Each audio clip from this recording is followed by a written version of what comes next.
రామగుండం నియోజకవర్గంలో హిట్లర్ను తలపించేటువంటి విధంగా రాజ్ ఠాకూర్ మక్కన్ సింగ్ పరిపాలన చేస్తూ ఉన్నాడు.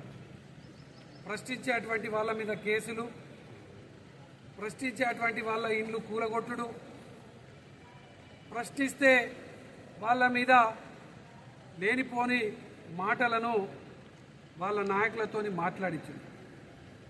గత 20 నెలలుగా రామగుండంలో కూల్చుడు, కమిషన్ కోసం కట్టుడు తప్ప ఏమీ లేదు. గతంలో ఉన్నటువంటి కట్టడాలనే, గతంలో ఉన్నటువంటి డ్రైనేజీలనే, గతంలో ఉన్నటువంటి లైట్లనే తీసేసుడు, మళ్ళీ కమిషన్ల కోసం వాటిని మళ్ళీ పెట్టుడు.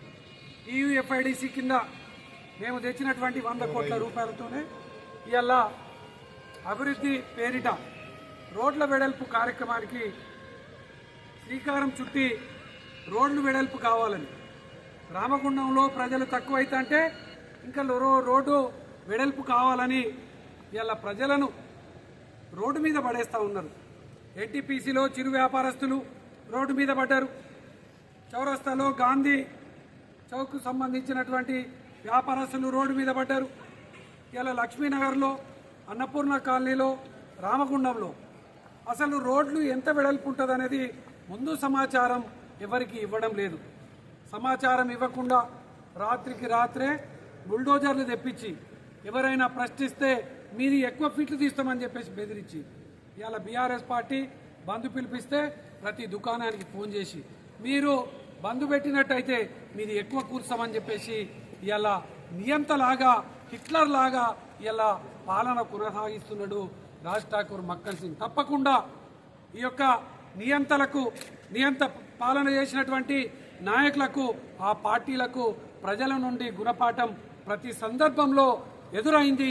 తప్పకుండా రామగుండంలో రాబోయే కాలంలో తిరుగుబాటు తప్పదు.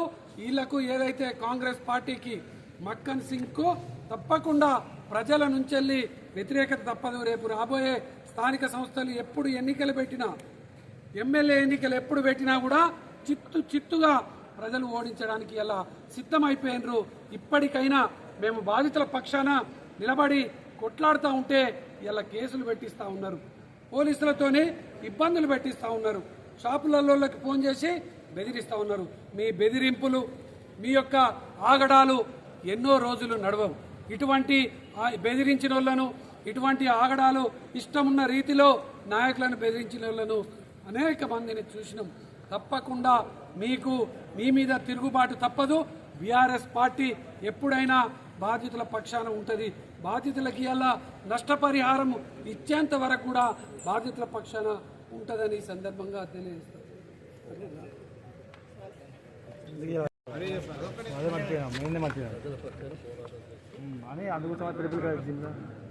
ఈరోజు బీఆర్ఎస్ పార్టీ రామగుండం నియోజకవర్గంలో బంద్ పిలుపునివ్వడంతో పాటు కలెక్టర్ గారికి, అక్కడున్న నాయకులు ఎవరు కూడా ప్రజల బాధలను పట్టించుకోవట్లేరు.